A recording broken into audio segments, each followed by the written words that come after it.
Hello, I'm Gerry Mobbs, clinical psychologist, and today I wanted to talk to you about 3 top tips for managing anxiety.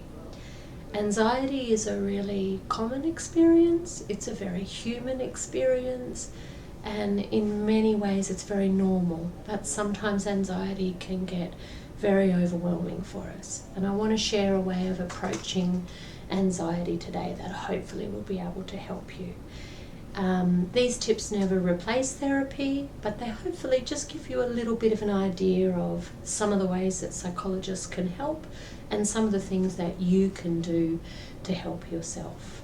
So one approach around anxiety is looking at it from these 3 angles: the physical, the thinking or the cognitive, and the behavioural level. And to put it simply, in all 3 of those areas, there'll be things happening that are helpful and things happening that aren't so helpful. So when it comes to anxiety, we want to start thinking about reducing the unhelpful aspects and increasing the helpful aspects. So for example, with the physical, that's about our feelings, and anxiety is often a largely physical experience. We can experience panic attacks, which are very, very intense periods of anxiety. But even if you're not experiencing full-blown panic attacks, you may be feeling quite a lot of tension in your body, difficulty relaxing, difficulty slowing down, feeling like you're always on the run, a lot of worry, not being able to sleep, lots of physical symptoms. The key in reducing our anxiety on a physical level really revolves around reducing our physiological arousal. So anything that helps us slow down and elicit the relaxation response instead of the stress response is going to be really, really helpful. Because one of the maintaining factors of anxiety is the stress response in the body, where we are sending messages to the brain that there's a threat, the body's protecting itself with the fight or flight response or a arousal response. Certain chemicals are pumping through the body, cortisol, stress chemicals.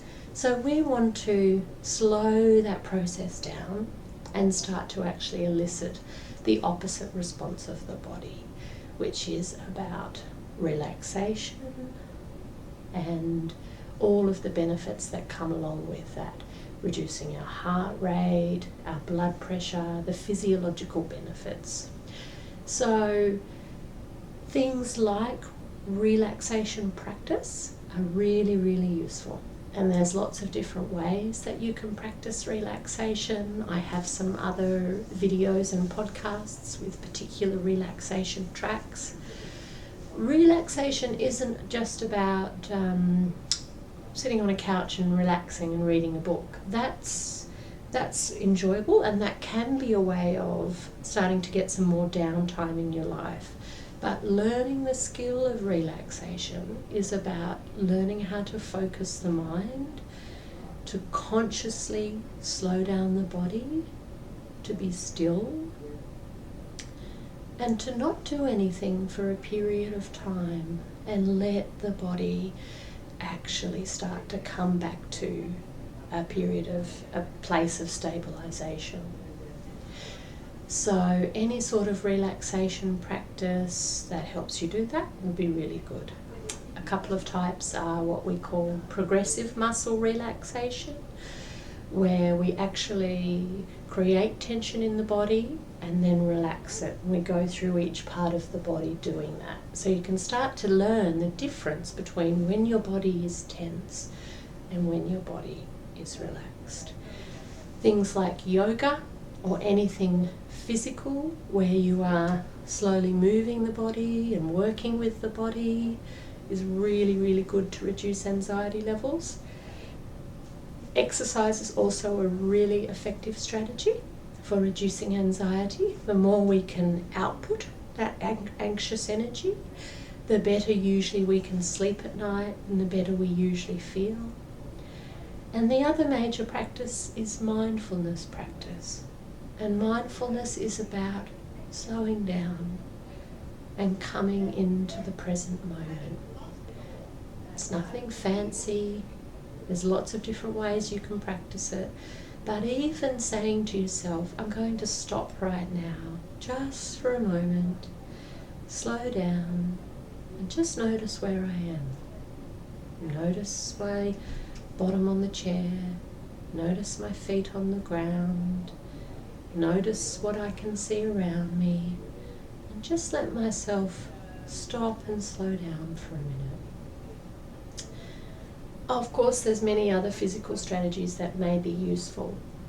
These are just some of the ones that I find really helpful. So, the next top tip for managing anxiety is approaching it from a cognitive perspective or a thinking perspective. The way that we think, the way that we perceive the world, our beliefs, our interpretations, these can cause and maintain anxiety.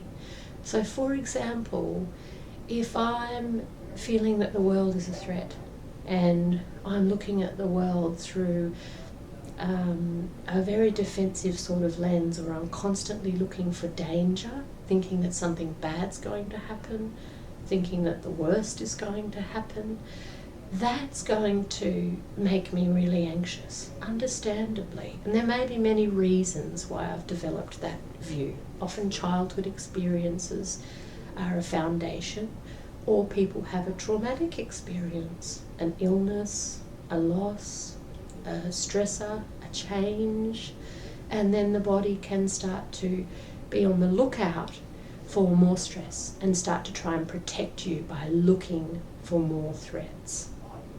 And that way of thinking makes us much more prone to anxiety. The two most common thinking styles with anxiety are when we overestimate the probability of a threat and we underestimate our ability to cope. So we're basically looking at the world thinking something bad is going to happen and I won't be able to cope with this. So even just noticing your own thinking and the language that you use when you're looking at the world is a really powerful step for beginning to change your thinking. So even just, I call it the critic, you might call it the worry brain, the anxious mind, and we can all go there in our minds, but just starting to notice the messages that your critic does tell you about threat and also about your ability to cope. That's a really good start for overcoming anxiety. And the third aspect is behaviour.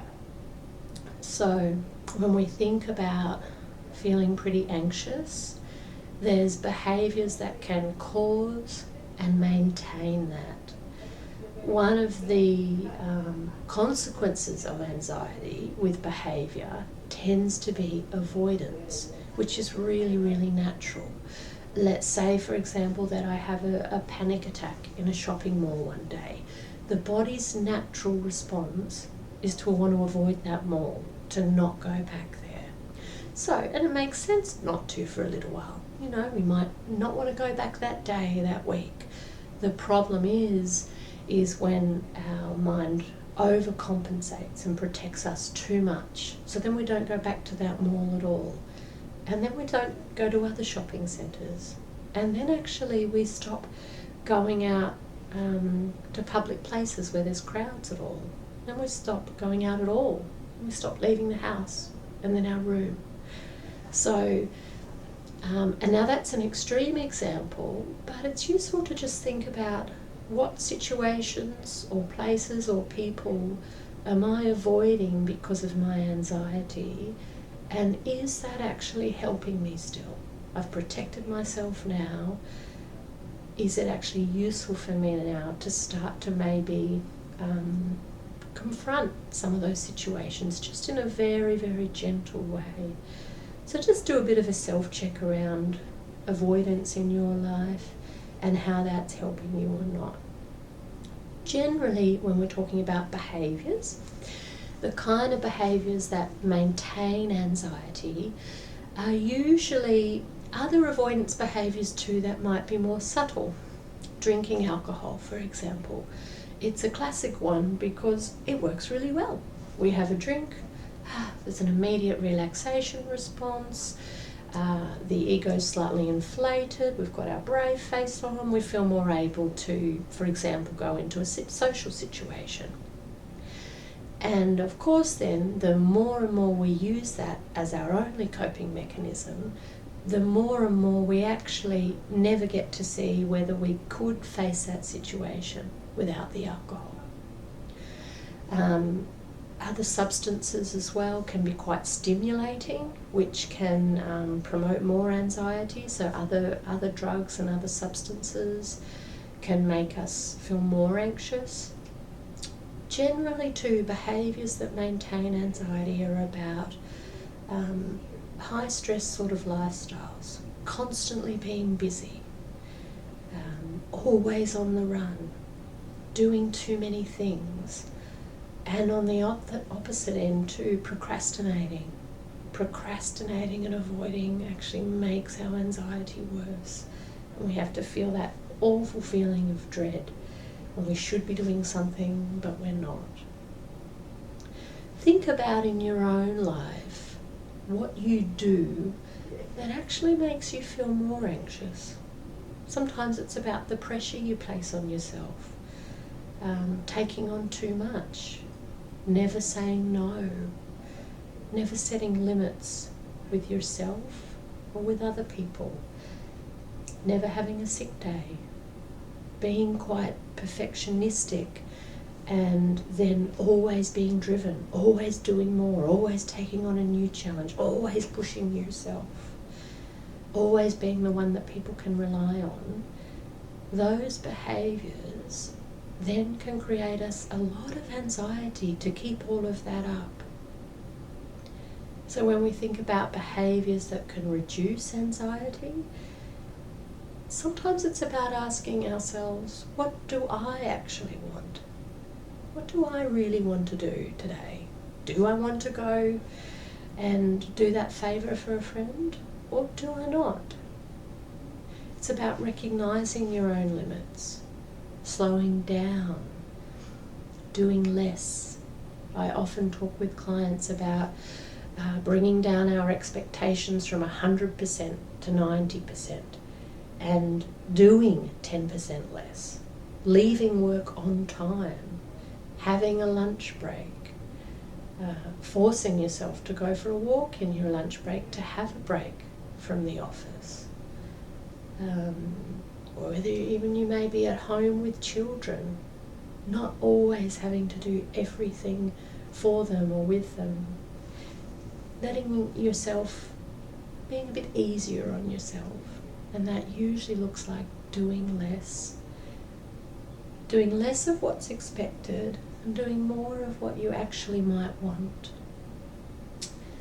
So there's 3 tips from the feeling level, the thinking, and the behavioural level. I hope those are a useful start for you. And you can find out more information about me on my website, gerrymobbs.com.au, on YouTube, and as podcasts on Podomatic and on LinkedIn too. All the best.